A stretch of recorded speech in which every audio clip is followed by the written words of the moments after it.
what's behind social media. What is more than meets the eye to all the content that's already working, and how can we use that to help our own channels and help our own brand, and more than just get views, but get some sales through it.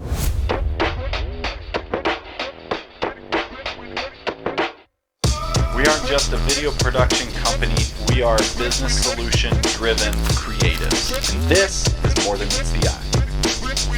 Yo, what is up, everybody? Welcome back to another episode of More Than Meets the Eye podcast. And if you watched our last YouTube video, we were talking about bringing energy. And the thing I didn't talk about was bringing too much energy. Because if you bring too much energy, it can actually not translate very well on video. So there actually is a sweet spot. And I don't think that was a little too much, but okay, actually, they're saying yes, that was a little too much.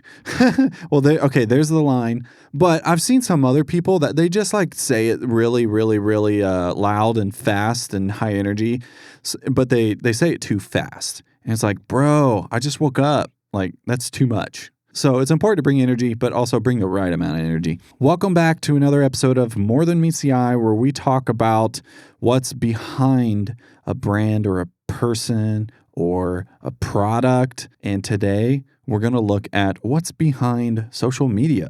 Hey, sorry to interrupt, but what if you didn't have to hunt for your next client? What if there's a way that you could spend less than 3 hours per month, even as a busy entrepreneur, and start attracting your ideal clients so that they come to you rather than you have to always go to them? You could be the best of your industry, but we want to make you the best known. And you can get started on this for free on our website. Go to jtvisuals.com and look for our ideal client profile generator. We've trained AI to come up with who you should reach out to and who you need to become to be that go-to expert of your industry and city. So what are you waiting for? Go to jtvisuals.com. That's jtvsuals.com, jtvsuals.com, and get started today. What is more than meets the eye to all the content that's already working, and how can we use that to help our own channels and help our own brand, and more than just get views, but get some sales through it? At the end of the day, that's what businesses are for. And if you do sales correctly, you're not high pressuring people. You don't have vanity products, but you have products that when people buy, it actually makes their life better. That's the stuff that we're after, not the regular, hey, just buy it to buy it, consumerism and all that stuff. So today we're focusing in on content and how can you make videos better for social media. And actually, one of the ways is through React content. Go and find people who are on TikTok or Instagram, depending on where your ideal client profile or client attraction profile person is, where they hang out and what their common interests are. Go to that channel, find what they're watching, what they like, and then bring that in and watch it, blind react to it, and give your honest opinions and honest reactions to what's going on, and talk about how you would have done it differently or you support what they did, because then you become the credible validation behind the brand or whatever the theme is in whatever industry that you're in. And that's how you can easily hack your way to becoming the best known of your industry. And if you do that on long form, it makes it so much simpler, and there's even more to go see than just clips on social media. Going viral almost destroyed my small business. I know that's kind of a crazy thing to say, but it's true. Going viral as a small business has been my goal for a long time. And while it was so exciting when it happened, it was the most stressful time of my life. I was getting hundreds of orders every day, and that had never happened before. So I had no idea how to keep up with it. At that time, I didn't have any hired help. It was just me. So I literally did not sleep. I spent every single hour of the day working so that I could get orders out as quickly as possible. Thankfully, I had some amazing friends come over and help me pack orders, but my business is handmade, so I had to hand make every single piece that I sent out. The stress from all this was really manifesting, and I felt it physically every day. And when I finally caught up and got all the orders out the door, I was completely exhausted and burnt out. I didn't want to make anything for a long time.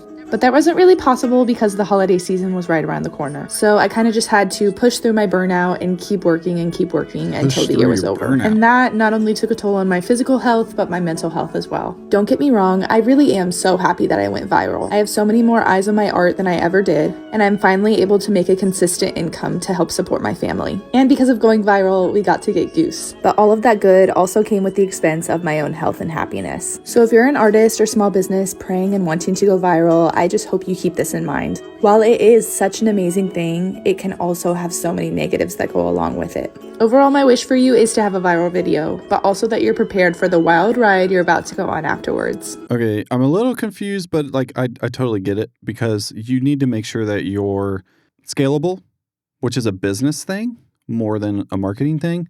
Are you willing? Can you handle more clients? Like, what would happen if this happens? What was hard was that she had to hand make all of this stuff, and kudos to you for making all of that. That's the trick. She was sold on her being the sole backbone to everything that she makes. And I'm imagining that this was just some side hustle that they were just trying to supplement a little more. And of course they want to make all the sales, but they want to keep up with capacity.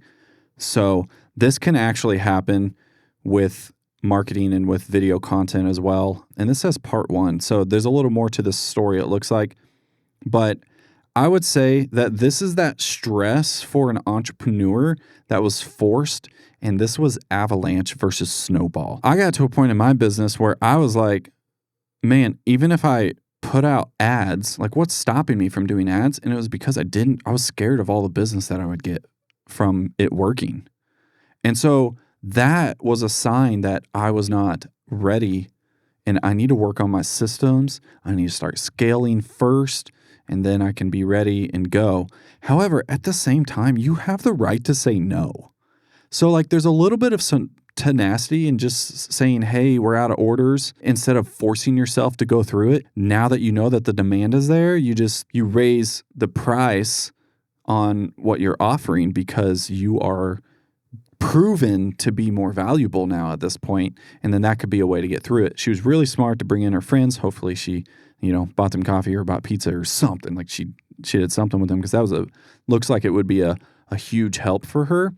But I think that was just on the packaging stuff. So this is an interesting one here, and I hope that she's really going really well now. This looks like this was from 2024, and right now, at the time of recording, we're October of 2025.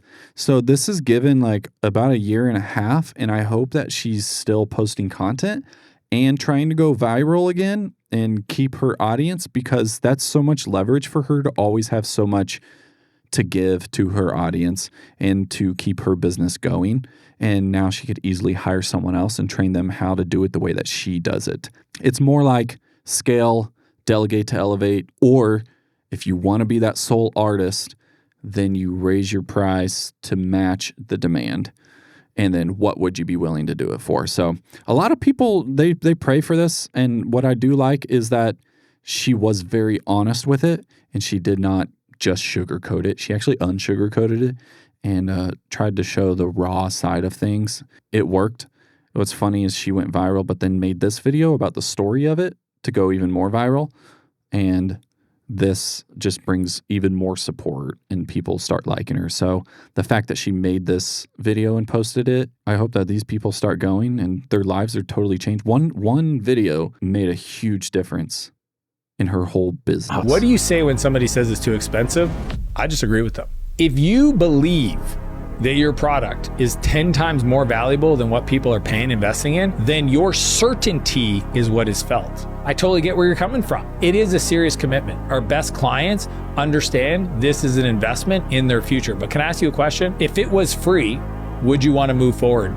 Well, of course, if it was free. All right, perfect. And what part of it do you think is going to help you the most? Well, this, and this. Perfect. Then wouldn't you agree that if you want to overcome and you repeat back the things that they said they were dealing with, that sometimes we have to make investments ahead of the results that we want? See, I think you don't believe in your price. And because of that, you want to defend your price. And you take an objection as a rejection of who you are. Has nothing to do with you. Most times it's not even the real objection. They're just too scared to make a decision. Sales is holding somebody's hand, helping them cross a bridge they're scared to cross. That's it. Man, that's awesome. Darren Martell is really good. If you want to attract your ideal clients, then in these moments, you got to make them chase you a little bit more than you feel so desperate and then defend your price and everything. It's just like shrug your shoulders, man. Be like, it's not for everyone. If you can't do it, then I guess you won't get to your goal. But I really like the objection navigation here. I've done that before just because people tend to create more reasons than actual reasons. And so it can help you knock down some other reasonings to why they're not moving forward with your brand deal or whatever it is. And I've done the line before to several people where it's like, hey, if this was free, would you do it? And they're like, yes, I'm sure we could do it. I'm sure we could find people to do it for us if we didn't have capacity. And I'm like, oh, cool. So you're telling me this is not a capacity thing, which earlier they said it was. This is actually a budget thing. Am I hearing that correctly? Even if you're desperate, it's hard to be in that spot where you don't want to make a deal for them because then now what about your existing clients? That's not fair to them. Whatever deal you make, you need to be willing to make that deal with everybody. And there is always a way to make an offer people can't refuse. But most of the time, if they're like, man, I can't afford that. That's more than my mortgage. It's like, oh, you're thinking like that still? That's interesting to me because I've heard that before. And it's just like, well, this isn't out of your personal pocket, like at least for what we sell. It's like, this is a business expense. You got to think differently. But at the same time, you just kind of go, not for everyone. I would definitely do everything that Darren Martell says if you really want to grow in sales and marketing. He is phenomenal. He's great. And he came from a rough life and everything and then made his life a lot better. And now he's helping give back and helping other people do that too. And he's even finding some kids that are on the street and everything and then helping them become entrepreneurs to accomplish their dreams. And that's really cool. First viral marketing hack I'm seeing in Story 2. Leave it to marketers to do cool things with AI in a new platform. Check this out. Sorry, quick sec. Logan, congrats, by the way. I just wanted to share Synerg AI. We're building a B2B platform that lets mid-sized companies train private language models on their own data in minutes. Think ChatGPT, but with NDAs baked in. Pattern interrupt at its finest. Dude. I love marketers. And of course, I had to do one of myself. Sorry, everyone, quick interruption. I promise this will be fast. If you're thinking about automating anything with AI, your workflows, reports, whatever, Hatchworks AI is who you talk to. It's all they do, and they make it super easy. Seriously, just reach out to them and they'll... It's too easy, y'all. That's good. We have to do that tomorrow. That's my reaction to this. That's very creative. That's a good way to use AI. Actually interjecting yourself into moments of things that have proven to show engagement and proven to show retention in the video, and then you interrupt like right before whatever it is that's happening. So like, you may now kiss the, and then you interrupt, and then you just say, all right, just 1 second, sorry to interrupt, but did you know that blah, blah, blah, blah, and then you get out, and that'll be memorable. And when you create memorable and sarcastic and funny things like that, then it's really good and creates this feeling, and people are more receptive to that kind of stuff. We like laughing. Laughing's an emotion. And so if you cause people to laugh through your brand while they're spending time on it, then they're going to remember that. People buy stuff from me all day long, all night long. People are buying stuff from me. Like $3,000, $4,000, $5,000, $10,000, $20,000, $80,000 a day. People are buying stuff from me. Depending on the day. All day. Whether I'm there or not. I'm at the golf course, people are buying stuff from me. I'm at the restaurant, people are buying stuff from me. I'm in bed, asleep. I'm not even dreaming about work. People are buying stuff from me. Maya, what's your point? Because I asked the question, what principles can I apply? What principles can I execute on that can perpetuate letting people know I've solved their problem, I've got a product, this is the price. What principles can I apply to that? This is a clip, and I don't know the full context. Myron Golden is amazing. He's incredible. Anything you run into from him. But he does oftentimes have clips that feel a little incomplete just because out of context. So he's driving awareness so that you can go back and watch the fuller thing. And that's what you want to do. But he speaks on a lot of things and standards that we stand by as well. This one was more about he's flipped the script and he's stopped going on the hunt for clients. He's one of those guys that's a business coach and really good at what he does, and he does so much more than that, and he creates so much value for people. He gets marketing. He understands it. He runs the plays. He's someone that's good to copy and someone that's good to learn from and to watch. There's so much value in his clips. There's so much value in his long form. He's written some books. So when you go, it turns into something even more. And I even know some people that have been trained by him in leadership. And I think he's usually around like the John Maxwell people and things like that. So if you're into that, then definitely follow Myron Golden. He's really cool. And he also does Bible studies a lot too. And that's really cool. So he brings like this faith aspect into business, and he's actually accomplished things too. And so he's like someone that you can really listen to. There's proof in the pudding. The thing to get out of most on this clip, though, is the perceived value and the likely outcome that people are actually looking for, so you can learn to work backwards to create customers and to create the solution that the customers are looking for. What usually happens in business, which I even started this way, is like you're just good at something, you want to start it because you're the technician and you want to do that and you want to own a job and you don't want to report to a boss. And then you start realizing, wait, I do everything and there's so much more to business than just doing the thing that I love doing. There's so much more to it than just video, than going out there and editing. There's way more to it. And one of the things was learning the language to speak at a level that other people can understand. And that's what he's talking about here. People care about the results and they care about the outcomes and they care about their dreams and they care about their vision and they care about where their company's going. How does your business or brand fit into that and get them there significantly closer that is equal to the ROI that they're paying for? That's when people are happy buyers, and you don't want unhappy buyers. It's better to not have a buyer at all than to have an unhappy buyer. So then you start communicating things backwards, and you think of the customers, you think of the clients, you think of the people that you're trying to serve, and then you move into what are their problems, what are their roadblocks, what are their obstacles that they run into that I can help them with. And then you bring that out in them in conversation or in video and in marketing, then they feel like you're the solution to their problem. And then they're more likely to buy from you. And that's when he's talking about, hey, I do this in my sleep. You know, he set up really good systems, really good automations, really good people that run his business. He makes offers that people can't refuse. He's created so much value, and he's really not just the best, but he's become the best known now for his industry and for what he does. And so many people are running into him and getting so much value from that. So now they're like, wait, if this is the value of his free thing, what's it like to actually be there? And then what's it like to actually be coached by him? What would transform in my business? And then starts painting this picture of like, man, I really want to talk to him. I feel like he could really bring something to the table and help our business. That's what he brings out. And that's what he's talking about in that clip, which is brilliant and really good. And it's great for marketing. Talking about too much of the 1 zeros and 1 0 and 1 1. That's what I enjoy doing, but I can't do that. I need to talk to other marketers, other video, film gurus, if I'm going to communicate in that way and communicate that language. But we're not here for that. We're here to be solution-driven creatives for businesses. And so if we're going to do that, we know that local businesses are our target audience and future consultants to help them not just be the best, but become the best known through video podcasting or YouTube channels. And we really need to hone in on what are their pain points that we bring solutions for and can make an offer that they can't refuse because there's so much value that's given and it's understandable value.